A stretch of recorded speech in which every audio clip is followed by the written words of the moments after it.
Being a small YouTuber is pure misery. All right, ladies and gentlemen, today we're going to take a look at the world of a small YouTuber, something I was for the better part of 10 years before I started getting any kind of traction on YouTube and started to do well. So something I know very, very well. To be a YouTuber, and I mean really many people. About 113 million channels. No wonder being a YouTuber is so hard. But I recently saw, it was like an elementary school or junior high school, and they were asked, like, what do you want to be when you grow up? And the number one job was a content creator.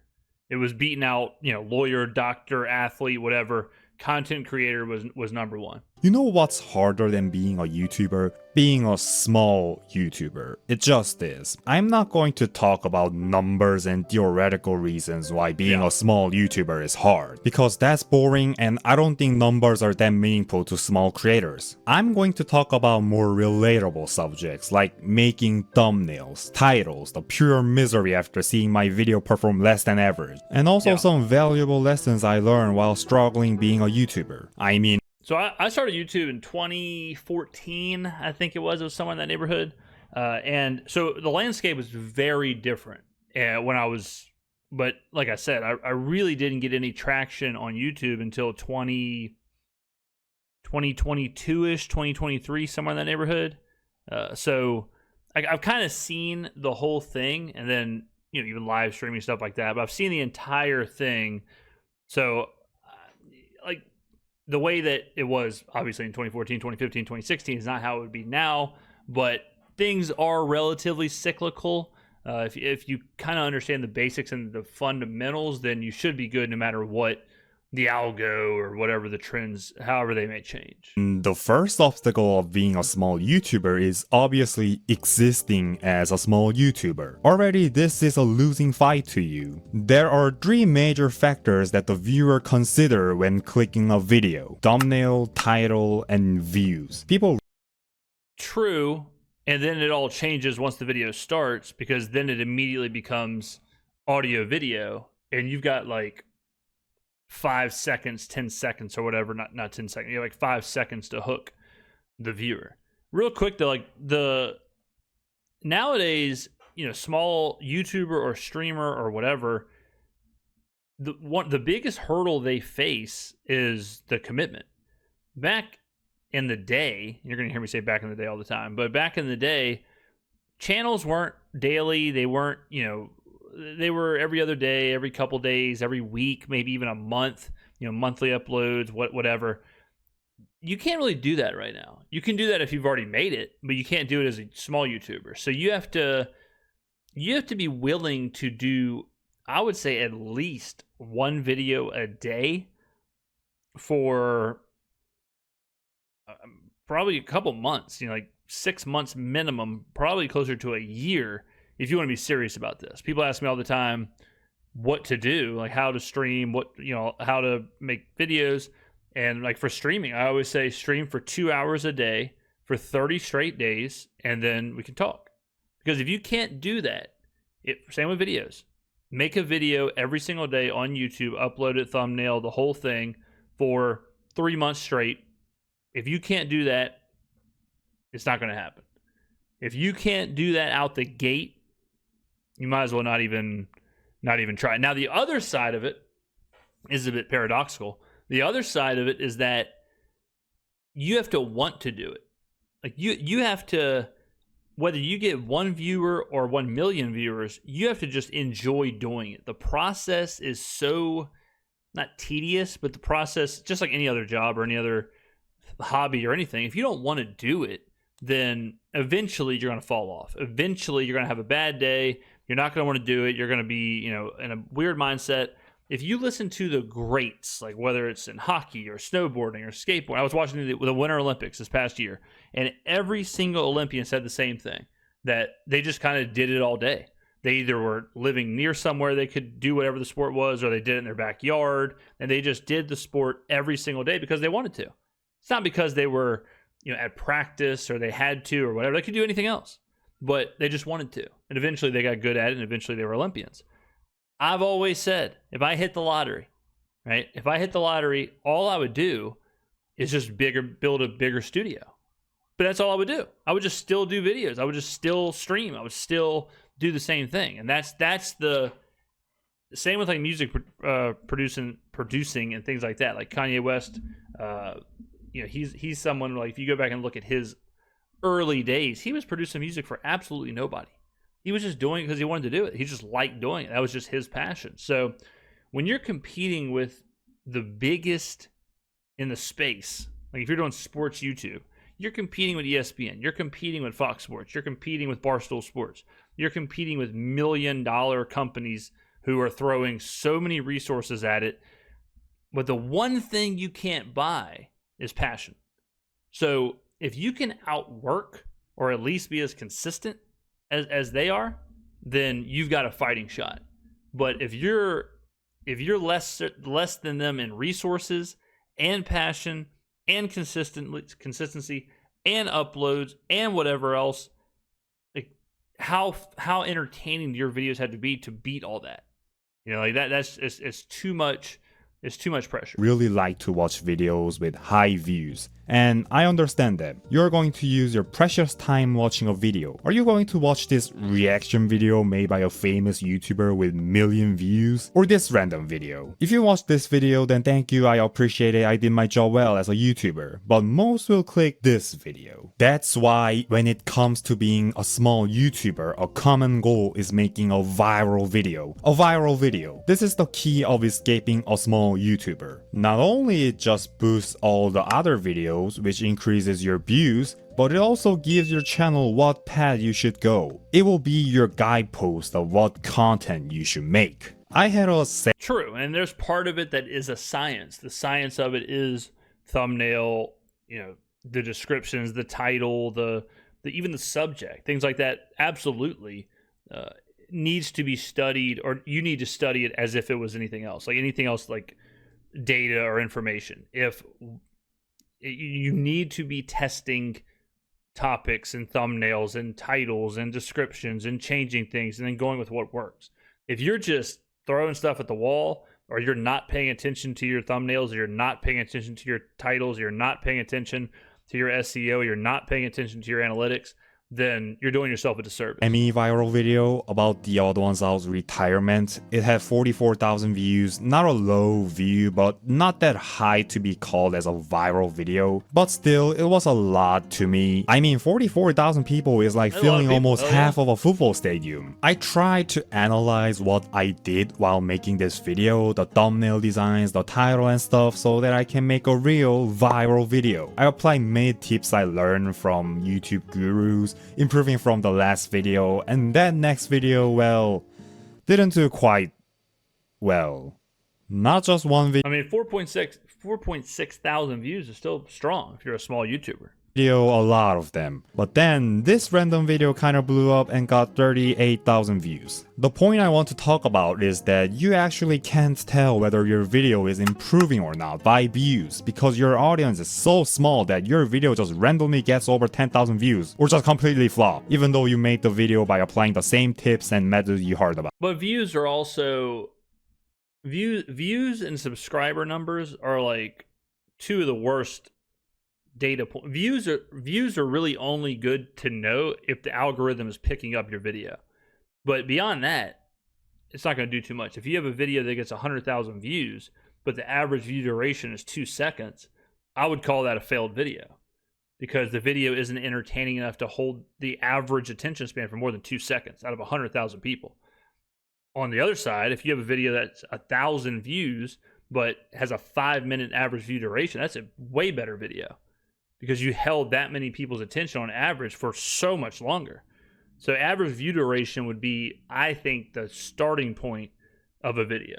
Click-through rate is another good one, because then you notice how like your thumbnail and titles and stuff are stacking up to others. But the average view duration is what I would look at before subscriber and views. What's funny is subscribers are one of those things that changed. Back in the day, subscriber count was the most important thing. But now, no one really subscribes to channels. The algorithm is so good at tracking your likes and whatever, you don't have to subscribe to any channels. But if you watch the same videos over and over again and seek them out and search them, you're just eventually going to be fed them. And you're almost going to have like your own subscriber list even without subscribing. But back in the day, you had to subscribe or you weren't seeing the videos.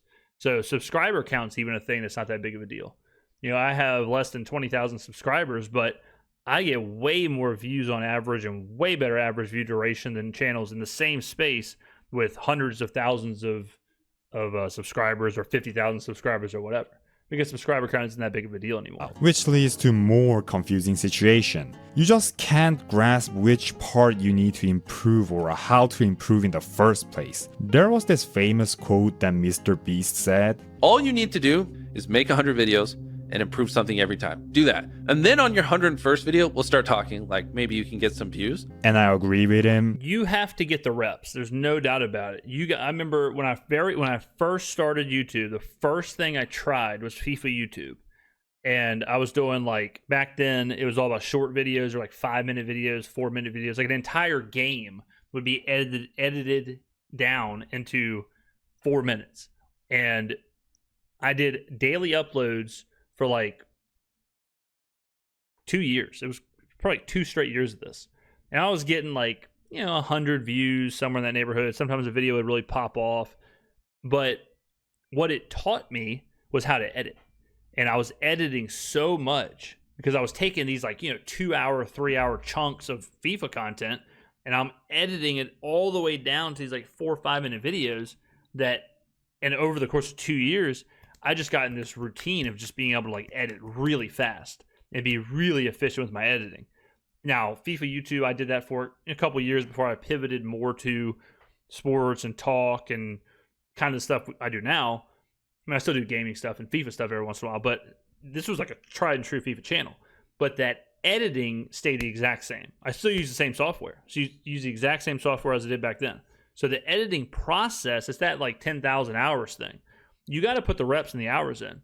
The FIFA YouTube never happened, but the lessons I learned during that, I still use to this day. But I sometimes get overwhelmed by so many things I have to improve because all of my videos look so bad and I think it could be better in variable ways. But if I try improving my video, it somehow gets lower views. I see this kind of pattern a lot from small YouTubers who have a video that blows up. One channel that I want to mention is Fabimation. She has one very big viral video and then a drop of views, even though there isn't a big change of style. Slurpee, a new YouTuber, has a 1 million view video, and then this video. It's so random. To be honest, random means just luck. Luck is a factor of escaping a small YouTuber. I don't care big YouTubers saying it's only skill for growing YouTube. It might be a skill for them, it's luck for us. I mean, it's both. It's a skill to be able to do all the things right, the thumbnail, the title, all that stuff, but it is luck of what gets picked and what gets plucked. But it's not luck. I just rhymed, a little Dr. Seuss right there. It's not luck to be entertaining. If your video gets picked and the algorithm pushes it out there, if it's not good enough, if the audio isn't good enough, if the video isn't good enough, if it's not entertaining, that's not luck at all. Like streamers. I go into streams all the time, small streamers, and I'll go in there and I'll count, and it'll be 2.5 minutes of silence. You don't have a chance. You do not have a chance to grow. You do not have a chance to make it. Luck, no luck, whatever, because you're not doing the bare minimum. You should be, when I first started streaming, good advice for young streamers or small streamers, cover up the view count, because it does not matter. Whether you got 10,000 people in there or 10 people in there or 0 people in there, you should be acting the exact same way. You should be talking nonstop. You should be saying what you're doing. That's the minimum. The minimum. If you're playing Fortnite, if you're streaming Fortnite, say what you are doing. I'm going to this place. I'm trying to do this. I'm trying to grab this weapon. My plan is this. Here's my strategy. Here's what I see. Here's what I'm thinking. You should be doing that for the entirety of the broadcast. It shouldn't be dead silence and then a minute of talking and then dead silence for 5 minutes and then a minute of talking, because people pop in and out of the streams. It's not going to happen. Same with the YouTube video. That part is not luck. It will improve if I have a viral video because that will give me the direction of how to improve. This luck is a factor in YouTube growth with the other 2 factors, click-through rate and view duration. Fortunately, these 2 aren't things that you cannot control like luck. Unfortunately, they are against you if you're a small YouTuber. For example, click-through rate is the number for how many people click your video when YouTube shows that to random people. Yeah. Most viewers will look at your thumbnail and title, might think it's look worthy if you nail that part, but after they found out your video has like 900 views, they won't click it. If you're not, then you are the heroes for small YouTubers, like you're the Superman for them. View is not just a component to show how many people watched the video, but it's also a sign that this video is approved by many people and it's not going to be a waste of time. If that content creator has a check mark, it's even better. 100,000 people approve the channel. But as a small content creator, you don't have those large views and check mark. Your CTR will likely decrease compared to other big YouTubers. And the But I mean, he's kind of saying like you have to have way more of an emphasis on your thumbnail and title and all that. You got to really care about that side of it. You got to really care about, but you also know, okay, I'm a small YouTuber. I'm only getting people to view basically in a luck-based situation. So what's the most important thing then? What do you have to know when you're making your videos? You better make that first 5-10 seconds insane. Absolutely insane. There better be cuts. There better be, if you're using sound effects, there better be sound effects. There better be something in that first 5 to 10 seconds or 20 seconds or whatever. You have to start now treating that part like science. After about 2 minutes, you can kind of chill because if someone's watching your video for 2 minutes, they'll probably watch the rest of it. But that first 10 seconds, 15 seconds, you got to throw everything you got at the wall. You got to throw it all out there. You won't have a chance if you start the video with, just like a slow rambling or just something that has nothing to do with the video and you're introducing yourself or whatever. It ain't going to happen. Like, oh, all right, hey, everybody, make sure you like, subscribe. I'm just starting to do this, but if you really want to, help me out, it'd be really nice if you left a comment and subscribe. Okay, you're done. No chance at all. Well, that was what, like 7 seconds, 8 seconds? No one's sticking around for that. If they've never heard of you and they're clicking on the video because of your thumbnail and your title, you better get to it ASAP like Rocky. So that's something, that's part of the science. You got to know, I got to go all in here. Just like if you're a small Twitch streamer, you got to know no one's going to find you on Twitch. The only chance you have to be discovered is through clips. So if you're streaming, but you're not doing clips and you're not putting on socials and you're not putting that out there, you don't have a chance either.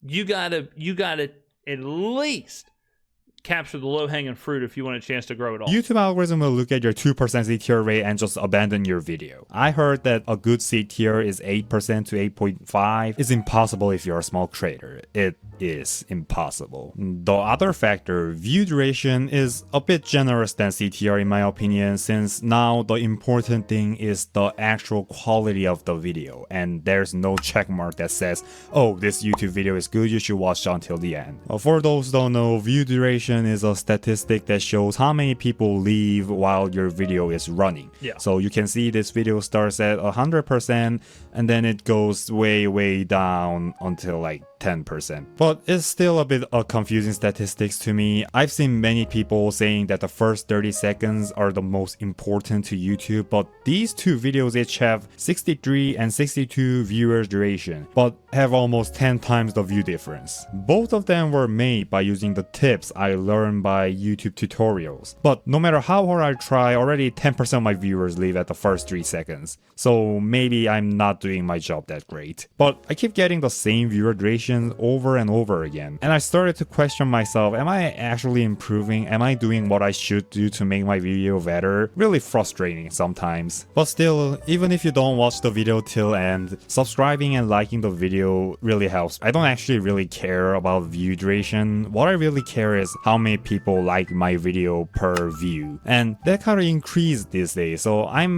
Yeah, I would care way more about the view duration. I don't like videos at all. Like I don't think I've ever liked a video. And I don't ever look at how many likes my videos have. It's all view duration. I think comments are more important than likes. I think you're more likely to comment on a video and that engagement versus just like smashing the like button. I mean, I appreciate all the likes, obviously, but I would look at comments as far as like an engagement button. I would look at comments over likes. Very satisfied with it. So how about leaving a like right now? Anyway, I saw a video talking about a mechanism of YouTube Studio which is meant to make old YouTubers quit by making them feel exhausted using the power of designing and human psychology. Basically, if you perform well, YouTube congratulates you. There's firework, everything is green. But if you don't, it becomes all gray and YouTube sends you a message like, oh no, your video is doing really bad, you should try harder, making people endlessly compete to their prime. I think YouTube is a bit overkilling YouTubers because small YouTuber like me fell into the design trap and feel kind of disappointed in myself when my video does really bad. Need a ride? But that's also kind of what I'm saying. Like when I was making videos for probably on average, I would say 10 viewers over the course of 10 years, it didn't deter me at all. I was just going to keep making videos because it's what I like to do. And that's like, that's what I was saying earlier about the passion thing. If you don't have the passion, you will get beat down by it. You will get beat down by the time. You will get beat down by the negative comments or the dislikes or the low views or whatever. You will lose out to that. And, it'll be all she wrote. When I was streaming or making videos to 10 or less people, I was commuting over an hour to go to work every day. Sometimes I would stay in that city and I would stay overnight at a friend's house. I would unplug all of my stuff at my house. I would put all of my computer, my desktop, my screens, my keyboard, my mouse, all the wires. I would every morning at 5 a.m. because I had to leave at 6 a.m. to make the commute. At 5 a.m., I would take all the stuff out and I would put it in my trunk of my car. And I would drive to work over an hour away. At lunch, I would go to my friend's house. I would set up my station and just to make videos while I was up there. And I would maybe get 10 views. You got to be able to do that. If you don't do that, if you don't have that level of passion or want or whatever in YouTube, it's so competitive now, you will lose. Bottom line, you will lose. For example, like in my main space, the sports YouTube space, if you're competing with me, right, and you're a new YouTuber and you're in New Orleans and you're trying to cover the same stuff I'm covering and whatever, and you're directly competing with me, and you're brand spanking new, and you do 3 videos a week, I'm doing 16 videos a week minimum.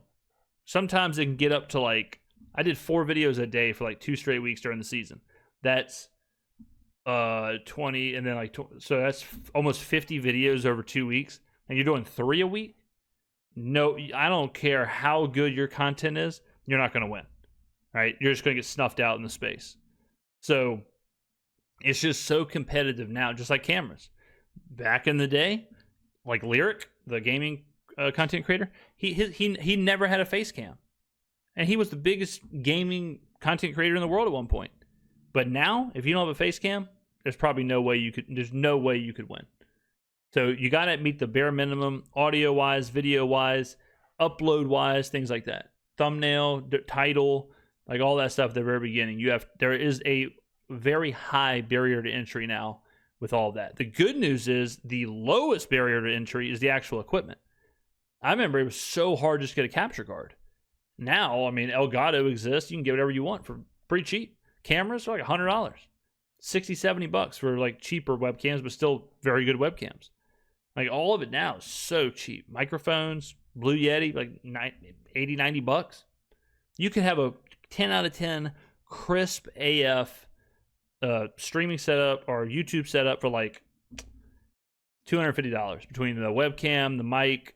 Obviously you need a computer, but beyond that, it's all that part is very, very, very easy as far as the barrier to entry. Even green screens.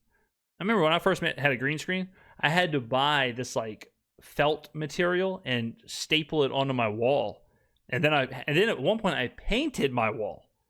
and now they have roll up green screens from Elgato for $100. Honestly, I thought being a YouTuber would be easy. I know it will be hard, but if I just do what the YouTube guy told me to do, I would easily hit 10,000 subscribers. It looked like I was having fast growth at first. I did hit 1,000 subscribers in 3 months. Most of them were short viewers, but still, it was a really big milestone for me. Shorts is a whole different ball game. Like Shorts was not around when I was growing. Different animal. If you're going to do a bunch of shorts, you're going to try and grow through shorts.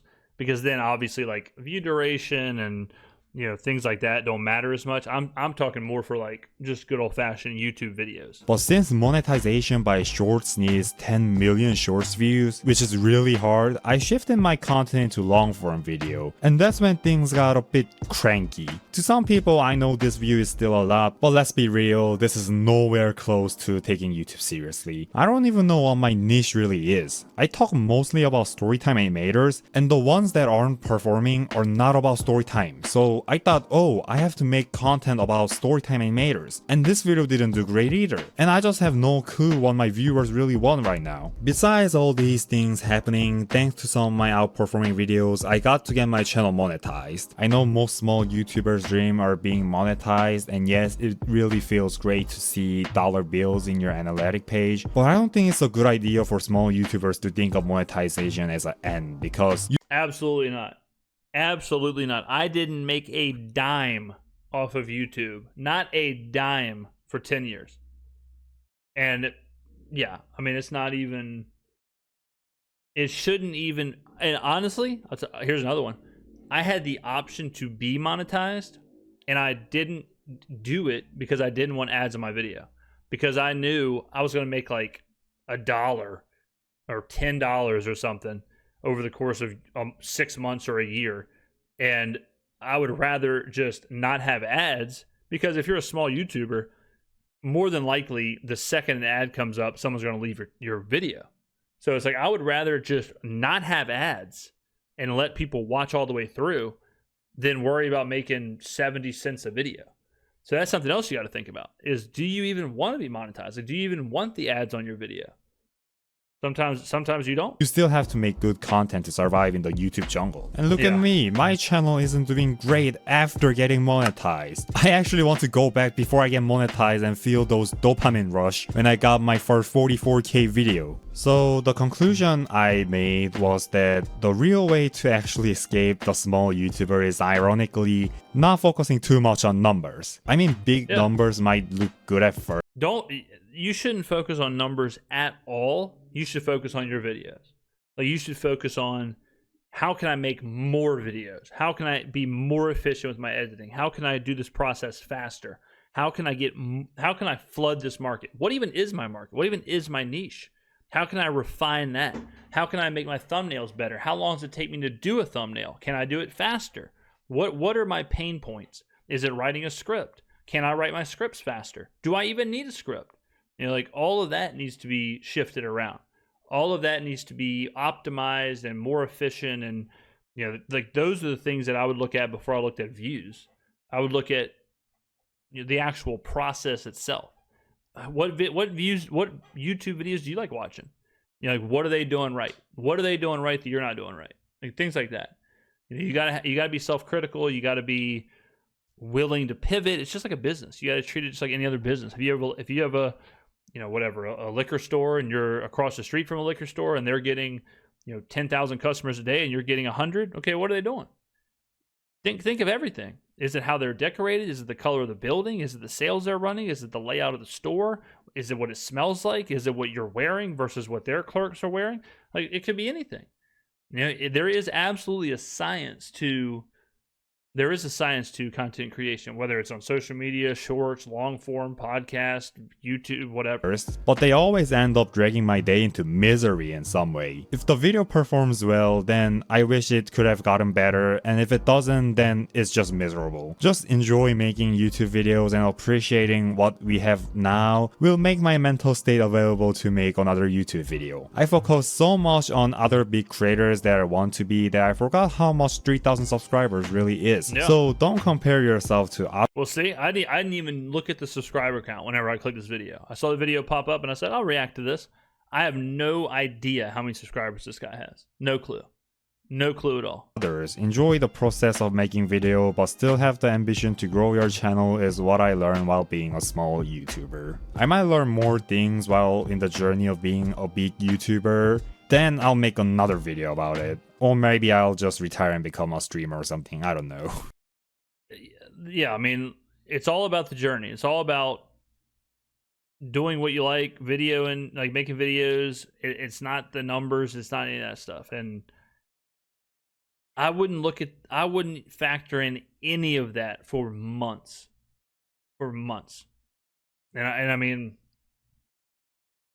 it's a balancing act of treating it like a business, going through the science, all that stuff, but then also at the same time, like, not worrying too much about the raw numbers or worrying too much about the percentages or whatever, because you do have to want to do it and you do have to like to do it, which is why I always tell people when they start trying to stream or do YouTube about like a singular game. It's like, well, are you sure you're going to like that game forever? You know, like, I'd probably focus on you as an entertainer versus you trying to go professional in whatever the new game is. More than likely, that game won't even be around in a year. You know, so you have to be good. You have to be a good content creator on your own. But I mean, interesting video. You know, interesting to see. Everyone's process is different. But I always think back, like, there was a documentary I think of Kanye, but even like Travis Scott has a documentary, and there's other guys, especially in the music space, because I think music is very similar to where it can be very intensive. Like, it's very hard. It takes a lot of time. It takes a lot of effort. It takes a lot of passion. It takes a lot of creativity. But until you break through, you're just making music. You're just in your band. You're just doing gigs. Comedy is kind of the same, where comedy is so intense, it's so competitive, it's so whatever. The 1% of the 1% of the 1% are living, you know, the life of the rich and famous. But a majority of comedians are doing stand-up. You know, they're doing open mic night at the local bowling alley and making $20 a night, you know, like sleeping on a couch. Writers, very similar. You know, a lot of people write 5-6 books and never see a sale. And how many hours and time and effort and money do they pour into that? And they're looking at J.K. Rowling and, you know, other authors, and they're like, this person's making billions of dollars. I've written 6 books that I think are incredible, and they haven't sold a single copy. You know, and you can, same thing with books, right? You can pour your whole life into what's the cover art look like, what's the name, what's the, you know, how do I market it? But you can't force people to buy it. It's just kind of a lucky thing. You got to try and get that break of, does the right reviewer review it? Does it end up in the right publication? Does it get the right shelf space? You know, all that stuff. But at the end of the day, if you don't like writing, you're probably not going to make it. If you don't like making music, or if you don't like art, if you don't like comedy, you're not going to be able to get through the beginning. If you don't like doing stand-up, you're not going to be able to get through the years of doing open mic nights at bowling alleys, sleeping on your friend's couch because you're not making any money and your entire family's laughing at you and everyone thinks you're a failure. Because you'll just quit and get a normal 9-to-5 and you'll never do it again. And that's it. So, all right, ladies and gentlemen, let me know in the comments below what you think. Thank you for watching, and I will see you in the next video. Peace.